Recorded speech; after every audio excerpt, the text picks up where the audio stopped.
Oi, gente, gente boa, olha eu aqui outra vez. Hoje é terça-feira, 4 de julho. Nós vamos falar sobre os privilégios fiscais. É a reforma tributária que não vai. Os privilégios fiscais e os gastos tributários no Brasil são instrumentos que visam incentivar setores específicos da economia, mas muitas vezes acabam beneficiando grandes empresas e contribuindo para a desigualdade.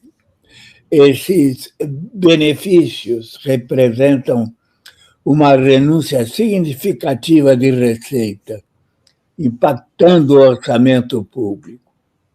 Além disso, a falta de transparência e de critérios claros na concessão desses privilégios gera críticas, né, e questionamentos sobre a sua eficácia. Reformar a política de gastos tributários é essencial para garantir que esses incentivos, né, realmente promovam desenvolvimento, né, e desenvolvimento econômico e justiça social, né? Recentemente, durante a sua presidência temporária do G20, o grupo das 20 maiores economias do mundo, o Brasil propôs a criação de uma taxação global mínima de 2% sobre a riqueza dos bilionários. Aí cerca de 3 mil bilionários que existem no mundo, o PIB desses caras é maior que os PIBs da maioria dos países, né? Fortunas trilionárias, né? A ideia defendida pelo governo Lula é de criar mecanismos internacionais de cooperação tributária e usar o imposto sobre os super ricos para financiar medidas contra a pobreza e as consequências da crise climática. Mas ainda não está claro como tais objetivos serão cumpridos, nem como essas políticas seriam implementadas. A reforma tributária inacabada ainda não considerou o imposto de renda, né, dos mais injustos do mundo, que castiga os assalariados e privilegia os que vivem de renda. Segundo estudo publicado pela Unafisco Nacional, né, em 2020, o imposto sobre grandes fortunas, com uma alíquota de 4,8%, aplicada sobre patrimônio líquido superior a 4 milhões, da base de cálculo, né, apresentava, né, um potencial arrecadatório de 57 bilhões, já considerando uma sonegação estimada de 27%, né?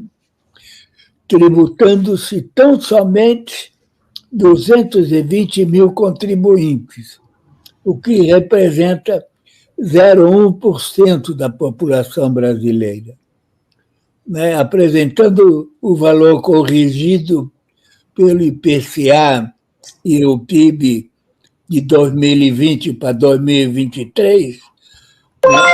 O potencial arrecadatório seria de 76 bilhões e 400 milhões. Para entender quem se privilegia com a justiça fiscal E como combater essa injustiça, eu converso com Mário Silva, auditor fiscal da Receita Federal e presidente da Unafisco Nacional, que é a Associação Nacional dos Auditores Fiscais da Receita Federal do Brasil. Eu peço a todos que estão chegando para irem deixando o like no vídeo.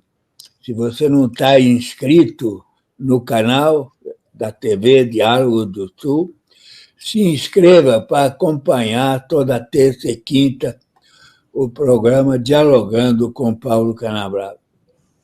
Também informo que faremos o possível para ler todas as perguntas da audiência. Então, aí já podem ir mandando suas questões, que também não só perguntas, mas também suas opiniões, suas sugestões. Se você quiser e puder contribuir para a continuidade da revista Diálogo do Sul, pedimos que nos mande sua doação via Pix, no pix@dialogodosul.com.br, ou faça uma assinatura solidária, né, através do catarse.me/Diálogo do Sul. É isso. Podemos começar. Mário Silva, né? Em nome da Diálogo do Sul, eu agradeço sua presença e lhe dou as boas-vindas. Como de praxe, eu peço que iniciemos este programa com você contando um pouco de sua história. Como é a vida de um auditor fiscal, né? Para que o público conheça um pouco mais com quem está dialogando, né? Tá certo, Paulo. Prazer. Primeiro eu quero agradecer o convite. Prazer estar aqui colaborando mais uma vez. Já estive aqui no Diálogos do Sul Global. Prazer conversar com você, com nossa audiência. Vamos tratar aqui de algumas questões da justiça tributária, de mais respeito a um sistema tributário que seja mais justo, né? Que não tribute só a classe média, mas que tribute também os super ricos. Então, vamos tratar dessas questões aqui. Bem, eu sou auditor, Paulo, há quase 30 anos. Né? Eu entrei na Receita Federal com 28 anos, né? Lá na fronteira do Brasil com o Paraguai, lá em Ponta Porã, fronteira com Pedro Juan Cabaleiro, né? Depois vim para São Paulo, em 97, e aqui estou, né? Desde então, já passei pelo CARF, que é o nosso Tribunal Administrativo, né? Então, assim, desde muito cedo também, resolvi me dedicar tanto ao sindicato como à nossa associação, por entender que a gente tem muito a colaborar nesse diálogo com a sociedade, com estudos técnicos, com diálogo com a sociedade, mostrando a necessidade de uma tributação justa. Né? E nesse sentido, Paulo, esse assunto que nos traz aqui hoje, a dos privilégios, né, tributários, a Unafisco tem dado uma contribuição relevante sobre isso, nessa discussão. O termo privilégio tributário já existia, mas a gente trouxe ele de volta ao cenário, colocou ele de volta nos holofotes, propondo que a gente compreendesse o termo privilégios como um reflexo daqueles incentivos fiscais, ou seja, dos gastos tributários, que não retornam para a sociedade. Né? É preciso, então, que a gente tenha um critério. Qual o critério? O que retorna para a sociedade em termos de desenvolvimento sustentável, diminuição de desigualdades. Né? Nesse sentido. Então, se o gasto tributário, se o benefício fiscal, ele traz alguma melhoria para a sociedade em termos de desenvolvimento sustentável e diminuição de desigualdades, então ele não é um privilégio.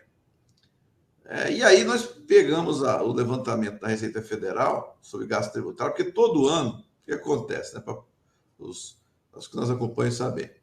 A Constituição exige que todo ano a Receita apresente, junto ao orçamento, ao projeto de orçamento, ela mande um relatório dizendo, olha, quanto nós temos de gastos tributários.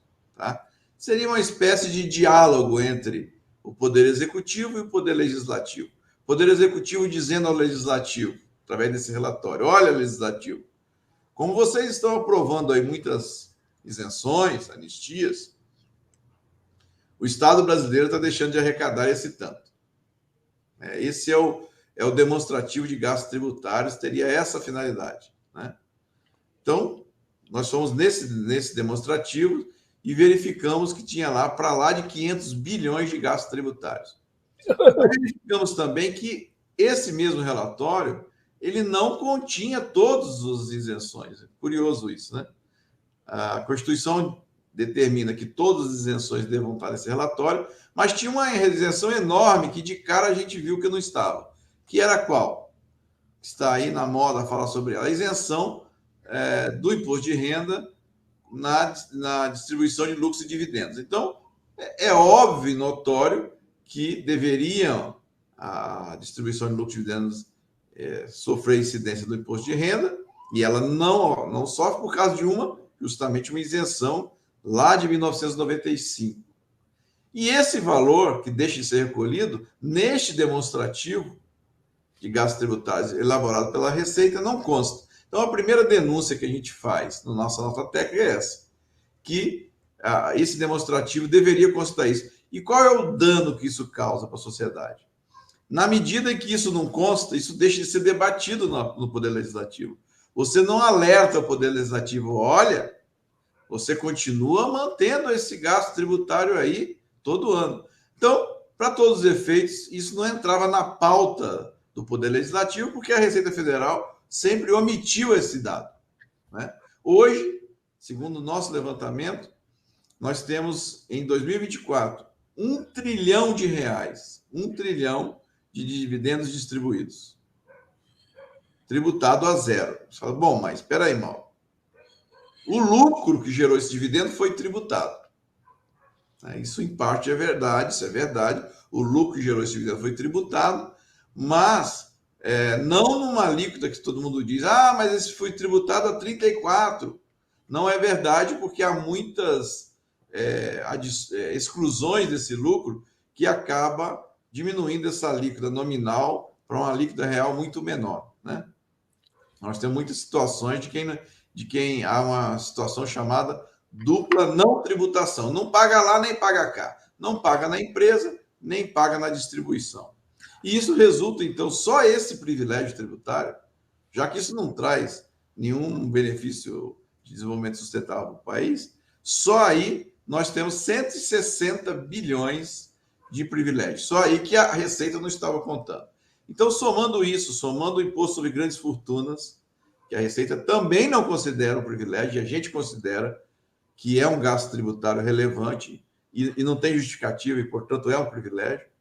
Somando isso, a nossa soma de gastos tributários chega a 790 bilhões.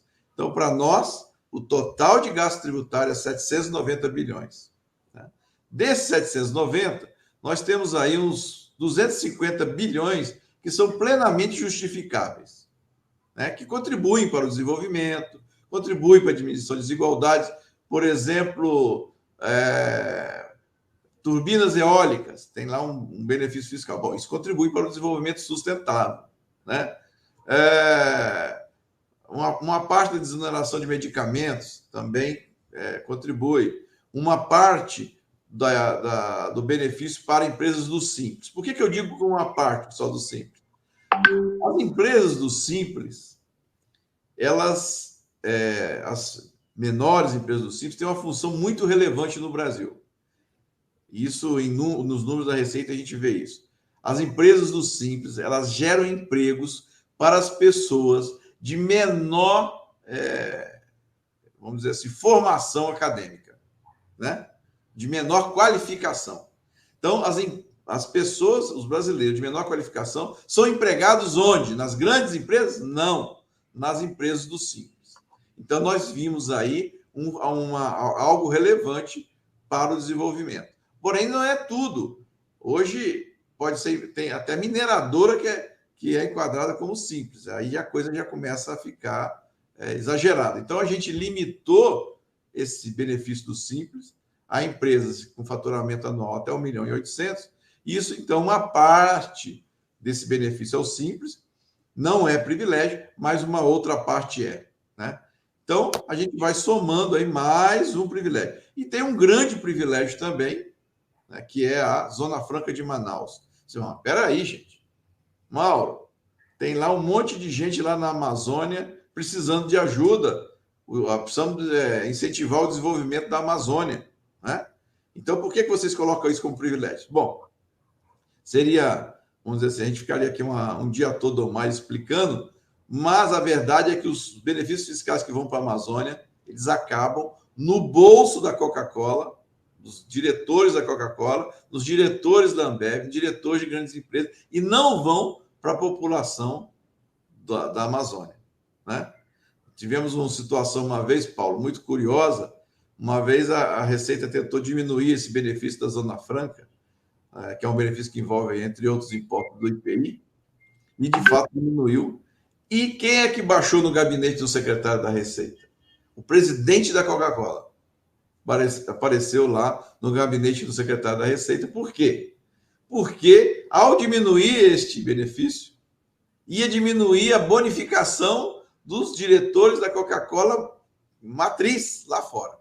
Então, você vê ao ponto que leva esse benefício da Zona Franca. Agora, a gente deixa no nosso estudo esse benefício da Zona Franca.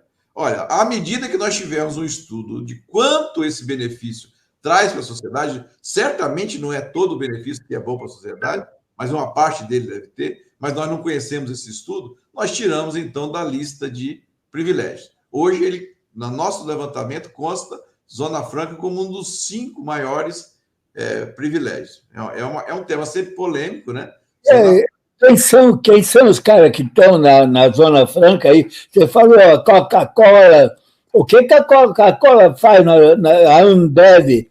O que eles fazem na Zona Franca? Do xarope e das bebidas, eles fazem aí um envio do xarope e retorna xarope, né? E nesse movimento, que às vezes nem vai o caminhão de fato com bebida alguma, e nesse movimento ele desfruta do benefício, de altos valores de benefício, sem de fato ter geração de empregos na Amazônia. Então, há uma parte considerável do benefício da Zona Franca que é capturado por grandes empresas e nada disso reflete em benefício da população.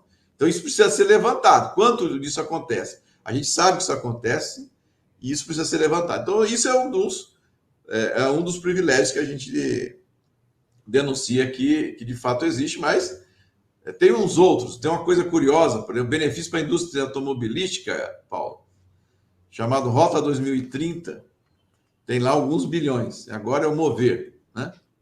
Já está provado que isso não traz benefício tecnológico, nada de desenvolvimento. Mas o mais curioso é que eu fui no relatório que apresentaram junto com a instituição do Rota 2030 e procurei nesse relatório, que era justificativa, a palavra emprego. Procurei só a palavra emprego e não encontrei.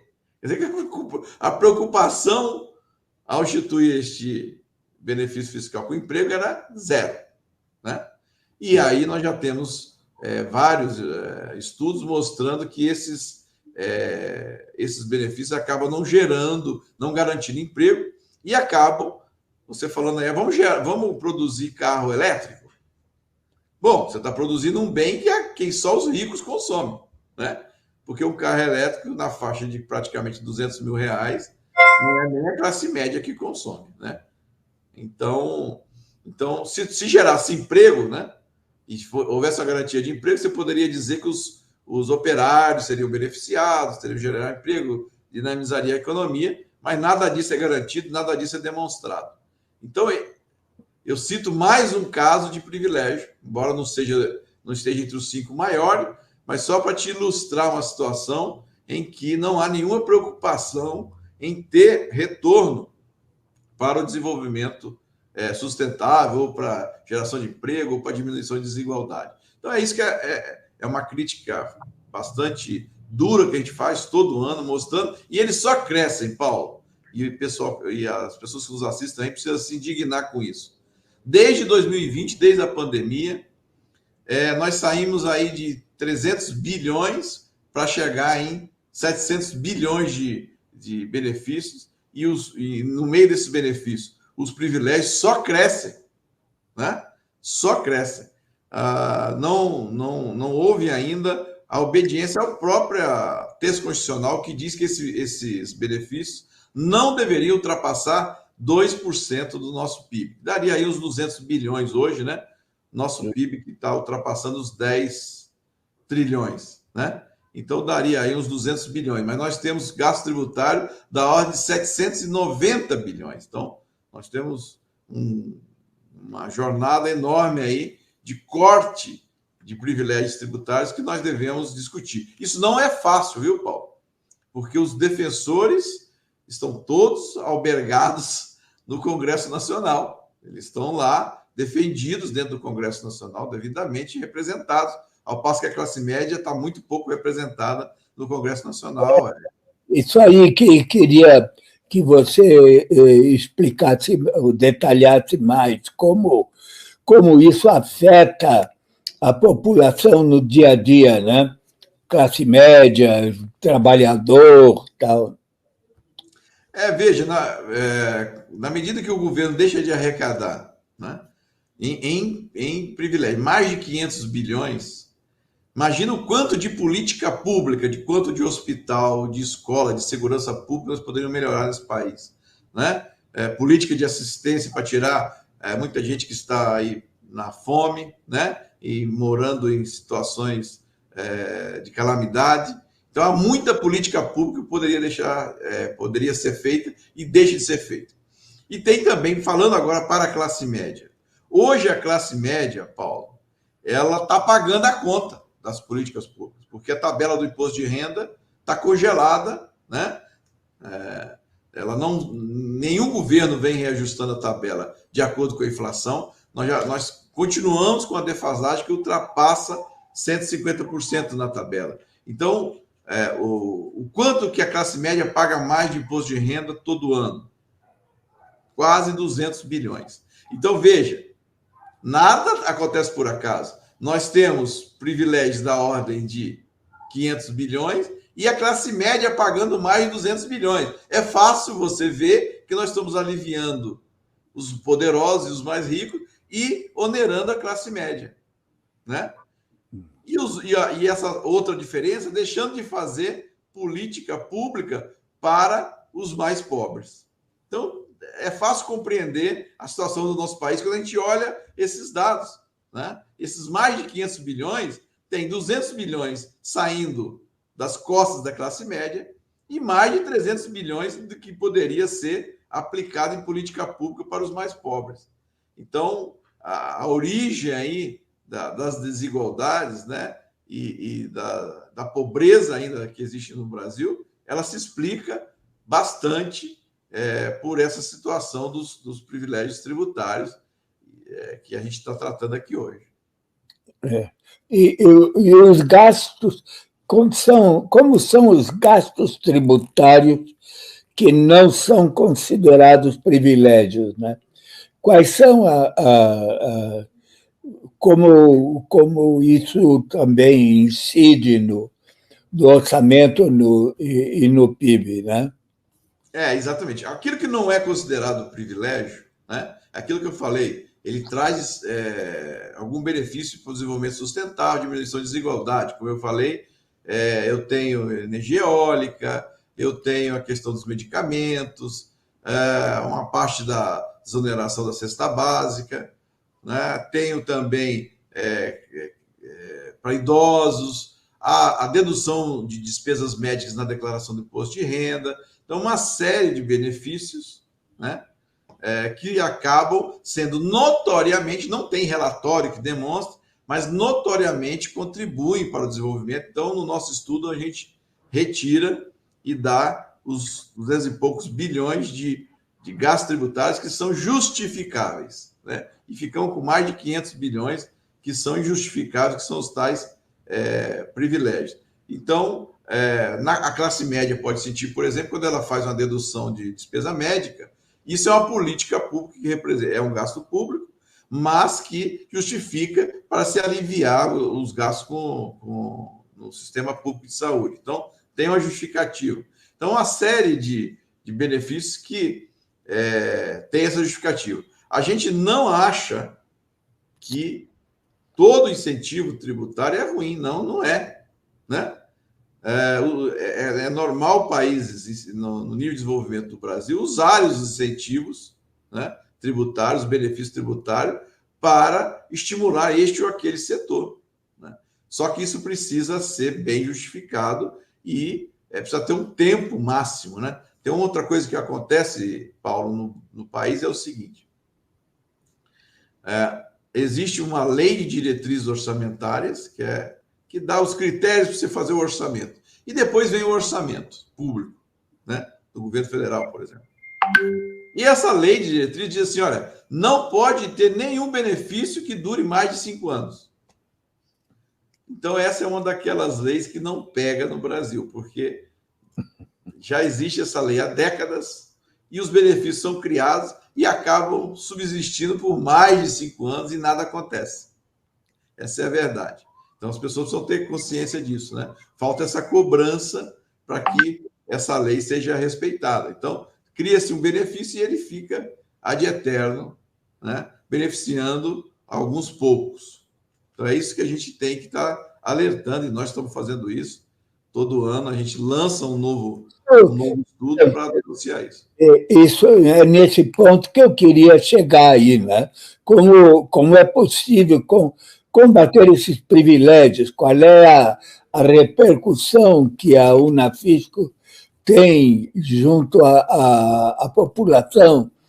Ou como qual a relação do parlamento com relação, né? O parlamento seguramente está querendo mais benefício para privilegiar os setores aí majoritários, né? Com certeza. As bancadas do B aí, né? Bancada do boi, bancada da bala e da Bíblia, né? E dos bancos. O que nós temos no Brasil, Paulo, em relação ao Congresso é o seguinte: o governante do Poder Executivo, ele está submetido a um controle da Lei de Responsabilidade Fiscal. Ou seja, para ele instituir um gasto, ele precisa mostrar de onde vai vir o recurso, né? Se ele for dar um desconto, um benefício, ele também precisa dizer de onde vai vir. Eu vou diminuir a receita, preciso saber qual outra despesa eu vou diminuir. Certo? Então, isso no Poder Executivo. Se o presidente Lula fizer algo que contrarie isso, ele pode sofrer um processo de impeachment. Então isso é crime de responsabilidade, pode até ser tirado de lá. Mas, por uma falha no nosso ordenamento jurídico, essa responsabilização não existe em relação ao Poder Legislativo. Por isso que o Poder Legislativo, ano após ano, continua criando novos benefícios. Por quê? Porque os deputados e senadores serão responsabilizados ao criarem benefícios e não equilibrarem as contas? Não, né? E se o presidente vetar depois? Eles derrubam o veto. Então, a falta de responsabilização com relação a esse equilíbrio fiscal faz com que o Congresso continue de forma livre, né, e sem nenhuma preocupação, criando novos benefícios que são totalmente injustificáveis. Então, como é que essa conta sai lá de 200 bi e chega em 700, 800 bilhões? Ano após ano vão criando, por quê? Qual o problema disso? Vai sofrer alguma responsabilização? O Ministério Público vai responsabilizar deputado, ou o presidente da Câmara, ou o presidente do Senado? Não. A lei de responsabilidade não se aplica ao Poder Legislativo. Isso é uma falha no nosso sistema. Então, é isso que leva a gente estar com essa explosão desse montante de privilégio. Agora, uma coisa boa é que o presidente Lula tem falado disso, né? Soltou um vídeo aí, rolou nas redes sociais, falado disso, né? A gente fica feliz porque a gente já vem trazendo essa bandeira há bastante tempo, né? E o ministro Haddad também já falou, o presidente Lula. Então é preciso que isso a população esteja sensibilizada e cobre dos parlamentares uma posição mais preocupada com as contas públicas e diminuir os gastos, né, os privilégios tributários, né? Não pensar, porque parece que primeiro eles pensam lá em diminuir o gasto com a população mais pobre, né? Quando, na verdade, a saída é diminuir gastos com esses setores, né, que já se beneficiam tanto do orçamento público, né? Então, isso também é algo que acaba vindo dessa nosso trabalho de denunciar esse excesso de privilégios tributários. Vocês têm interlocução com o Poder Executivo? A gente sempre procura mandar para todos os ministérios envolvidos, a gente manda para o Congresso, a gente dialoga com a mídia, acho que a mídia deu um espaço importante para esse trabalho do privilegiômetro, né? Nós temos um hot site, que é o privilegiômetro.com.br, lá tem várias informações, né? Você quer saber, por exemplo, quantas UPAs, né? Quantas unidades de pronto atendimento, quantos pronto-socorro pode ser construído com esse dinheiro? Vai lá no site do Privilegiômetro, que tem quantas escolas, quantos mais de segurança pública podíamos ter.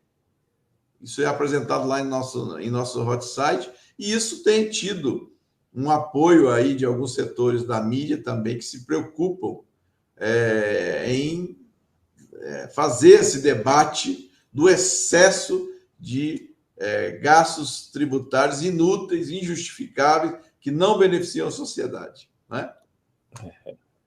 Certo. Eu vou pedir para o Jorge ver aí as pessoas que querem participar.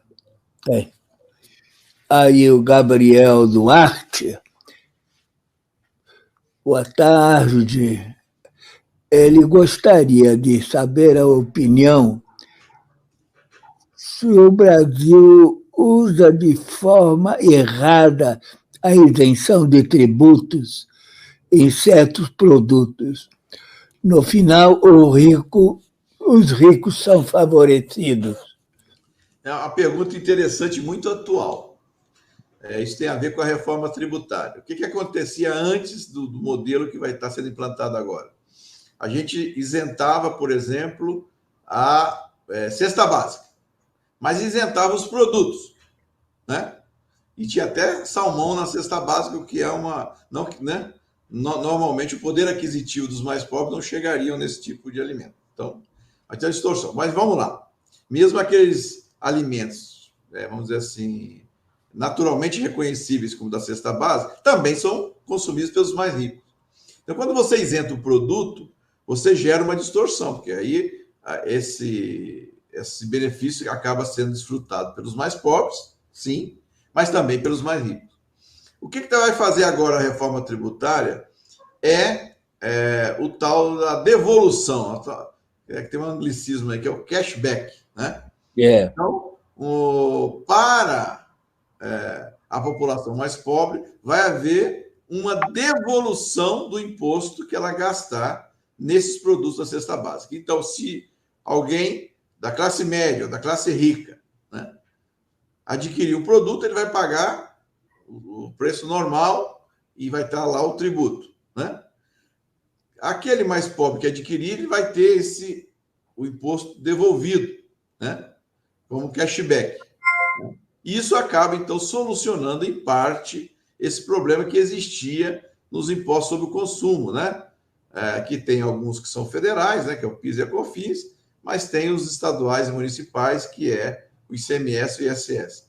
Então, isso vai se resolver, em parte, com um novo modelo que vai ser implantado paulatinamente, de maneira gradual nos próximos anos. Isso, então, tende o cashback a eliminar essa questão que o Gabriel apontou aí na pergunta dele, que é uma maneira errada de dar isenção a produtos. Eu tenho que isentar pessoas segundo a sua capacidade contributiva. Então, eu tenho que isentar aqueles com menor capacidade contributiva, mais frágeis economicamente, né? Então, isso tende a ser resolvido nos próximos anos, com a reforma tributária.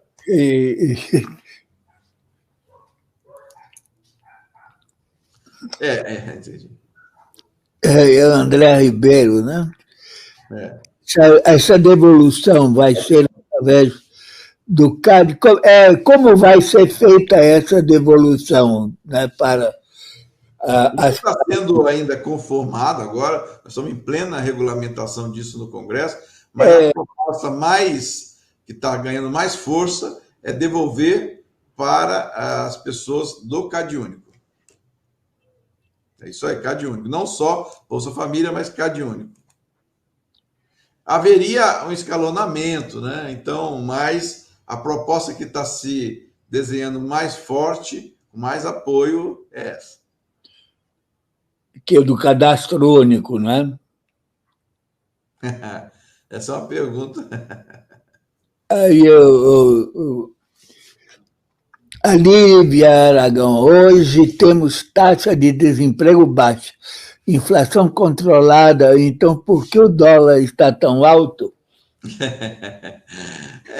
O dólar vai estar alto aqui quando tirarem dólar para o Brasil e levarem para outro país. Então, enquanto a taxa de juros em outros países estiver alta, os investidores vão preferir investir em outros países. Nos Estados Unidos temos uma taxa de juros consideravelmente alta para eles, né? Mesmo na Europa. Então, tem muito pouco a ver, né? Eu não sou economista, mas leio sobre o assunto, tem muito pouco a ver sobre a situação propriamente do país, e sim com o fluxo. Onde é melhor investir? No Brasil ou no exterior? Se for no exterior, porque lá está me pagando a taxa de juros melhor, eu vou retirar o dinheiro daqui e levar para lá. Quando eu retiro o dinheiro daqui, a escassez de dólar aqui, o dólar sobe, né?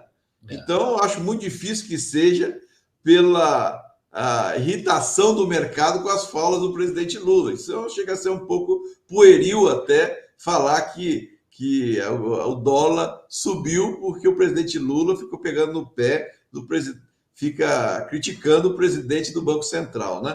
É uma questão de fluxo internacional. E o dólar subir nesse valor não é poucos investidores, não é pouco valor. Nós estamos falando aí de bilhões que estão sendo movimentados para forçar essa alta, mesmo com o Banco Central procurando agir contrariamente. Então, isso é um volume muito grande. Isso tem a ver mais com a situação internacional do que com a situação aqui do país. É o meu ponto de vista, como eu disse, eu não sou economista, mas eu observo a economia, leio sobre isso. Então, a minha percepção é que a situação do dólar tem a ver com mais com fluxos internacionais, com diferença de taxa de juros entre vários países, do que com o sucesso da política econômica interna. Tem muito de especulação também, Marcos. Sim, tem especulação. Muita especulação. Quer dizer, pessoal que vive de renda faz essas oscilações do dólar para ganhar dinheiro, né?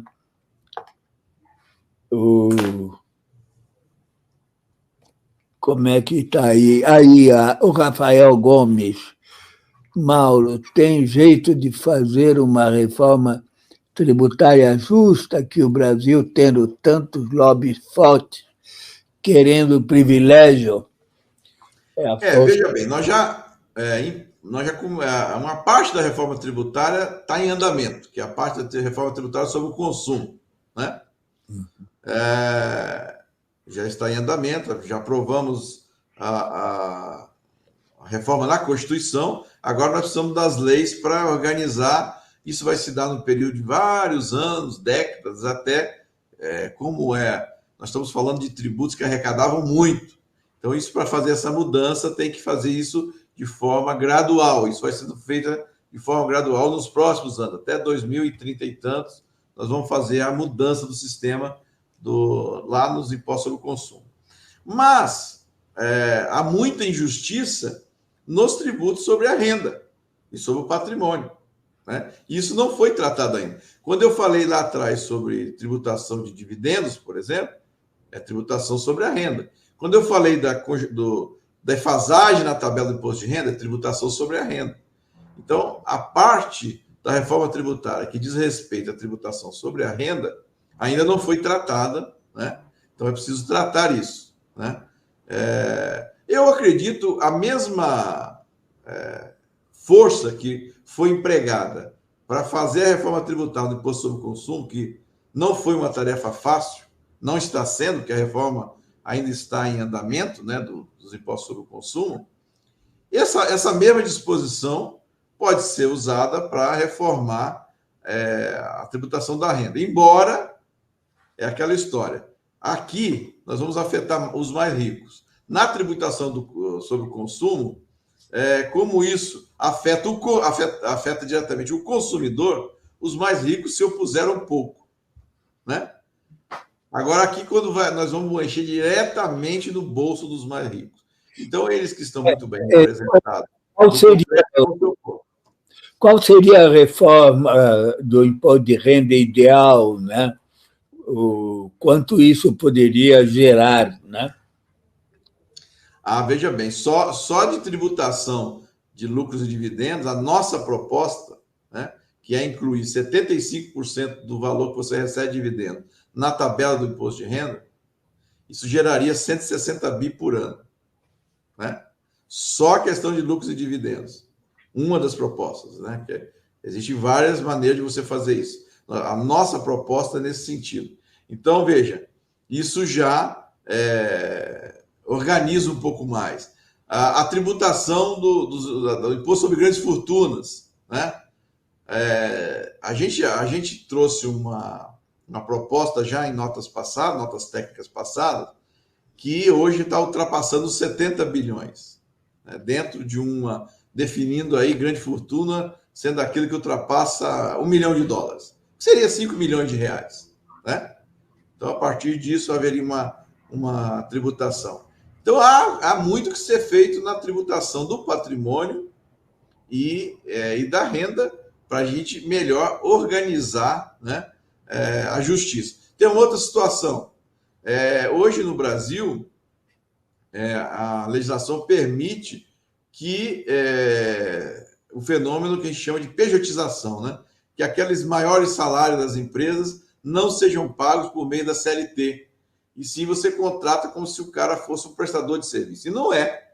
Ele tem horário para ir na empresa, ele é subordinado, então ele é um verdadeiro empregado, que deveria estar registrado pela CLT. Então, os gerentes, os engenheiros, os diretores, todos deveriam estar na CLT, mas acabam sendo remunerados como se fossem uma empresa.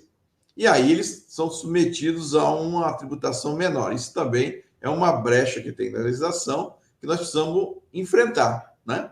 E depois de fazer isso, nós vamos poder estipular alíquotas maiores de imposto de renda. Porque hoje o que acontece? Quem é que vai estar na alíquota maior de 35% se a gente criasse? Praticamente ninguém. Porque quem deveria estar nessa alíquota foi transformado em empresa. Ele não é mais assalariado, entre aspas, vamos dizer assim. Ele foi transformado em empresa. Então, o fenômeno da pejotização precisa ser combatido no bojo dessa reforma tributária da renda. Então, isso é outra coisa importante para se fazer, para se dar mais justiça para essa tributação. Porque senão, se eu ficar falando, cria alíquota de 35%, de 40%, certo, mas para tributar quem? Porque as empresas, aquelas pessoas que ela poderia remunerar para ser tributada nessas alíquotas, ela simplesmente obriga essas pessoas a constituírem empresas para, então, pagar menos tributo, tanto o empregador quanto o empregado. Então, essa brecha precisa ser melhor combatida também no bojo dessa reforma tributária. É uma perda de direitos, né? Porque a pejotização leva a uma perda de todos os direitos consagrados por anos de lutas dos trabalhadores aí. Você, como PJ, não tem o fundo como... Proteção previdenciária mínima, né? Você se ficar doente, quem é que vai te indenizar os dias parados, porque você não tem proteção previdenciária adequada, né? Quem é que vai garantir uma aposentadoria mais digna? Você não tem, né? Então, essa pejotização, além de trazer injustiça tributária, ele agrava a situação social mesmo do país. Claro, né? Pela perda de direitos. Aí a Luciano Gonçalves, essa ideia de Lula de baixar preço de cesta com carne para cobrar de outras é uma ideia funcional? Como se fiscalizaria na prática, Mal? Eu acho que eu não sei se eu entendi bem, né? Que seria supostamente seria uma proposta de baixar o preço de certas carnes para cobrar de outras. Eu acho que tudo. Eu não sou um defensor do Deus Mercado, nada disso, não. Mas nós já tivemos experiência no Brasil de tudo que você quer tornar artificial em preço não dá certo, né? Então, talvez numa questão por meio de cashback, devolução de imposto, aí sim, né? Você não mexe nos preços, deixa a oferta e a demanda dar conta dos preços, mas você, na parte do tributo, você devolve. Eu acho que trabalhar em definição artificial de preço acaba criando um problema pior do que a gente está hoje, né? Mas você pode fazer uma distribuição de renda de modo a permitir que as famílias mais pobres façam o consumo de carne, né? Carne de qualidade, carne de melhor qualidade, etc. Então, é mais efetivo arrecadar mais dos mais ricos e fazer políticas de transferência de renda. Desculpa aí, gente. Mas olha. Só porque. Estou mandando algo. Desculpa aí, gente.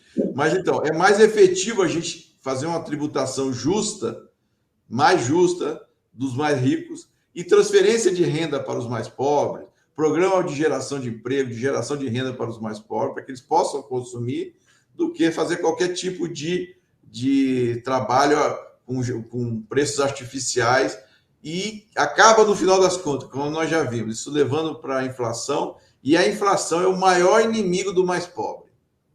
Se tem alguém que promove a fome e a infelicidade, é a inflação para o mais pobre, porque o rico se protege da inflação, o mais pobre não. Então, é bom a gente não correr esse risco. Aproveitar que nós estamos com inflação baixa, né? Exatamente. E preservar isso, né? Aí a Carolina Ruth, lá do PSOL do Rio de Janeiro, boa tarde. A reforma tributária é uma reforma mais importante das consideradas estruturantes e como ela vai impactar e em que prazo?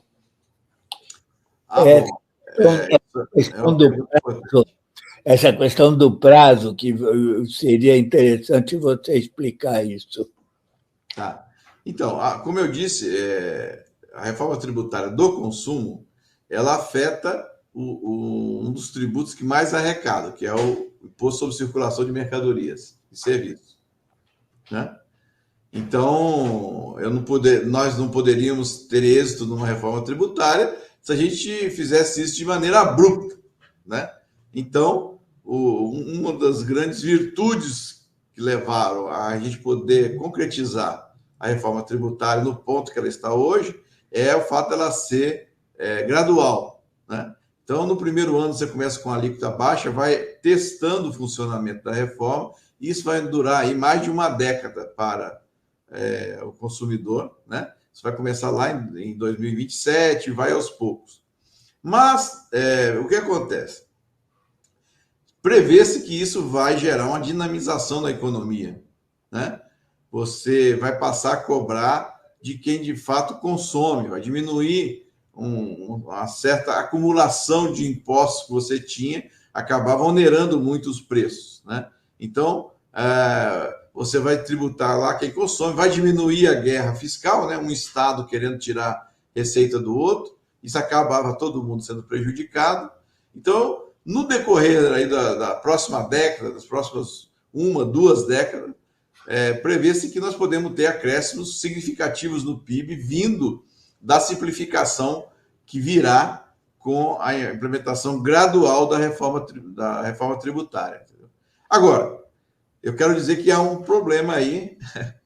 Mais uma vez, a classe média vai sofrer um certo ônus. E isso que é uma das críticas que eu faço à reforma tributária, é que a classe média que consome plano de saúde e escola particular para os seus filhos, ela vai sofrer um tarifaço, né? Hoje, esses setores tributados a 9, 10, vão passar a ser tributados a uma alíquota de 15 a 20. E quem vai suportar isso é o consumidor, que é a classe média. Então, a classe média vai pagar uma conta aí dessa reforma tributária. E tem algo que nós vamos ter que sustentar também no orçamento federal, mais de 200 bilhões para implementar a reforma tributária e evitar que as empresas que tiveram benefícios e fizeram investimentos por conta disso, tivessem um sofrimento imediato. Então, é formado um fundo aí para segurar esse impacto, porque com a reforma tributária, nós não vamos ter aquela história de um Estado concedendo benefício para que a indústria automobilística vá para lá, né? E isso não vai acontecer. Mas aqueles que já têm o benefício vão acabando com esses recursos que a União vai aportar, vai então, vamos dizer, combater esses problemas que essas empresas poderiam ter. Então, o orçamento público vai sofrer um pouco. Mas, em termos gerais, o que se espera para a sociedade é que um pouco do custo Brasil seja diminuído, esse chamado custo Brasil, e que haja ganho em relação ao crescimento do PIB. E quando o PIB cresce, a economia dinamiza, nós vamos ter mais diminuição da pobreza, que é o que nos interessa, né? Diminuição da desigualdade social. Então, assim, há uma boa perspectiva para os próximos anos para a implementação da reforma tributária. Vamos ter o cashback, que eu falo novamente, que vai ser de grande alívio para os mais pobres. Então, e em relação a cashback e a meios de pagamento que vão ser criados, o Brasil realmente está na vanguarda da reforma tributária mundial. Então, há uma grande expectativa de que isso dê muito certo e possa trazer grande vantagem para o nosso desenvolvimento.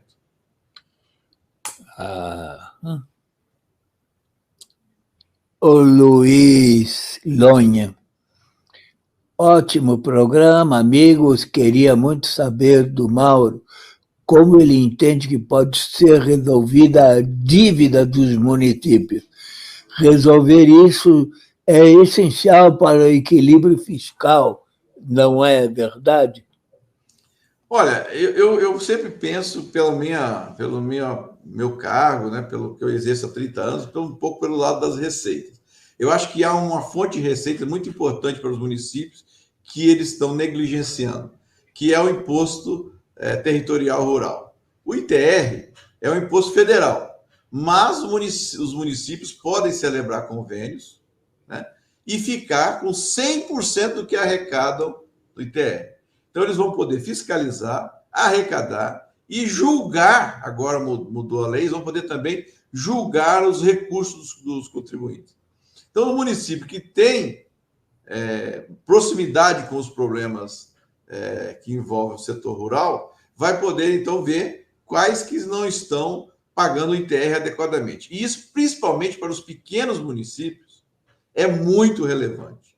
Então, a arrecadação do ITR para a União, ela é praticamente irrelevante. Mas para os municípios, é muito relevante, pode ajudar muito a melhorar a situação, principalmente dos pequenos municípios, que nós temos municípios, muitas vezes, com pouca população, pouca produção e uma área grande. E, portanto, com potencial de arrecadar ITR significativo para esses municípios.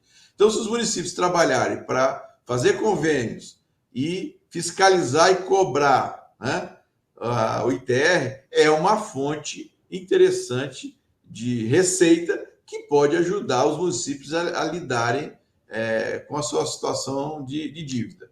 Agora, é preciso que haja uma margem aí para que os prefeitos atuem. Então, à medida que essa dívida estiver sustentável, isso tem que ser apresentado para o Poder Legislativo para se levar isso numa negociação envolvendo os estados, envolvendo a União, para dar fôlego para os municípios assistirem a população. Então, isso manter um diálogo constante com o Poder Legislativo, acho que é chave para isso.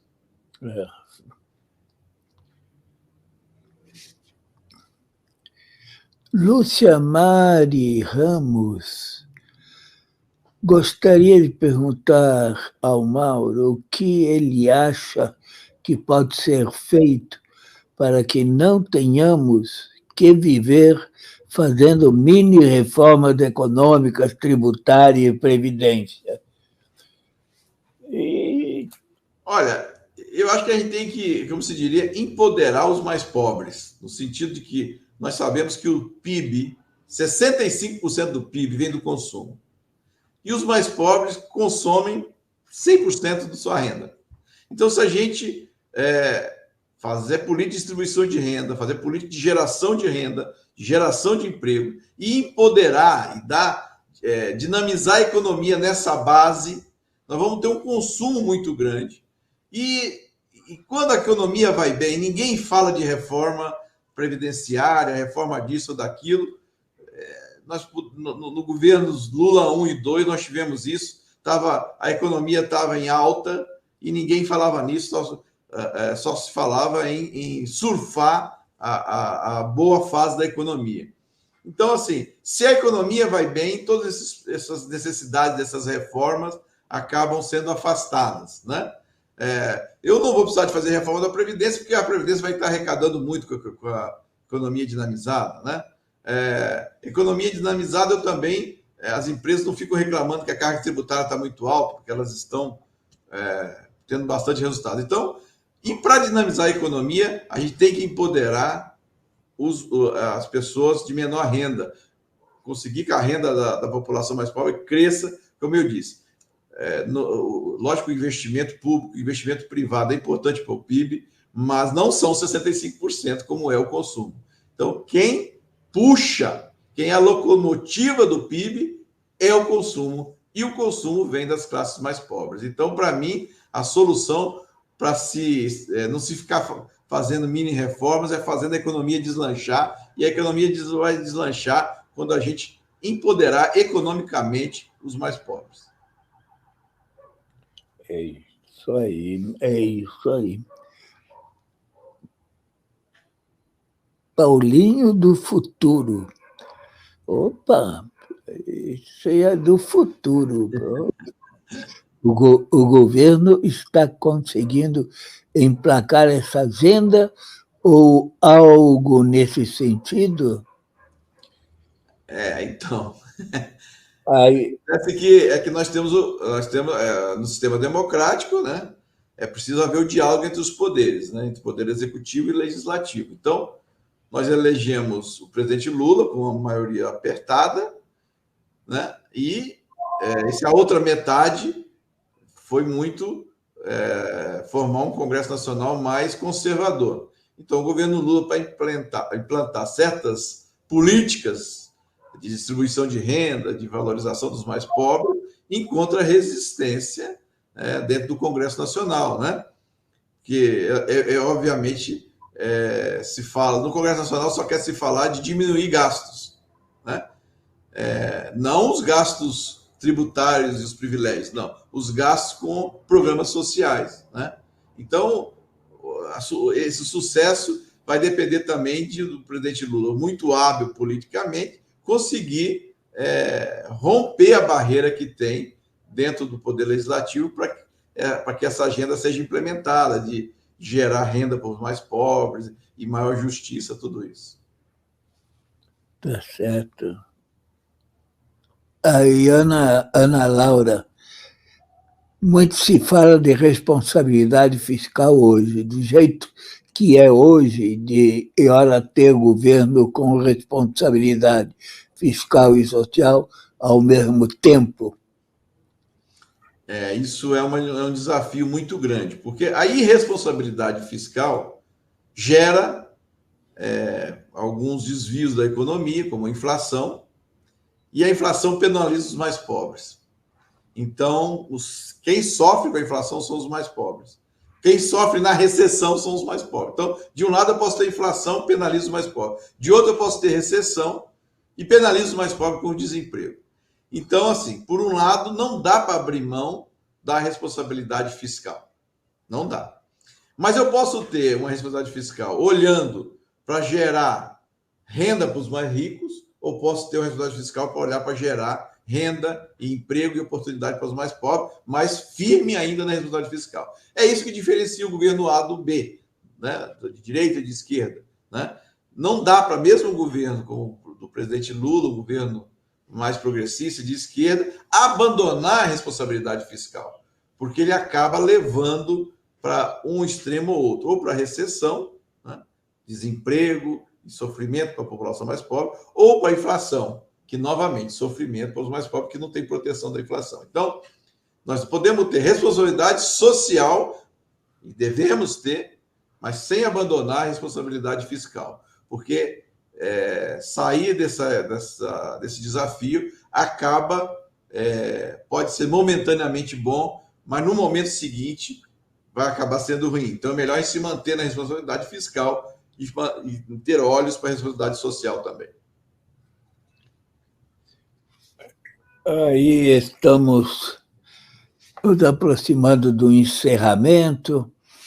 Nós agradecemos a participação do público, o público que nos assiste na TV Diálogo do Sul Global, né? Pessoal que nos assiste no site do Opera Mundi e o pessoal que nos assiste no Instituto Barão de Tararé. Muito bom essa parceria que temos, que estamos sendo transmitidos nesses dois espaços importantes de internet, como são o Opera Mundi e o Barão de Tararé. É isso aí. Fica aí o meu agradecimento a todos os que participaram aí, enviando suas perguntas e observações, e peço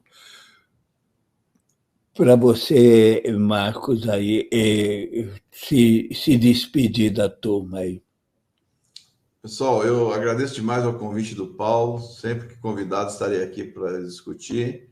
E espero ter ajudado aí nas reflexões de todos sobre esses problemas que afetam o nosso país, né? Com esse desafio de manter esses debates e contribuir para que as alternativas sejam buscadas, para a gente buscar um país mais justo, com menos desigualdade, com mais desenvolvimento sustentável para nós, para os nossos filhos e netos. Então, muito obrigado aí pela audiência de vocês. Paulo, um grande abraço e abraço a todos que nos assistiram. Tá bom, tá. Mais uma vez, muito obrigado. É isso aí, gente. Fiquem conosco, que nós estamos com a verdade no ar.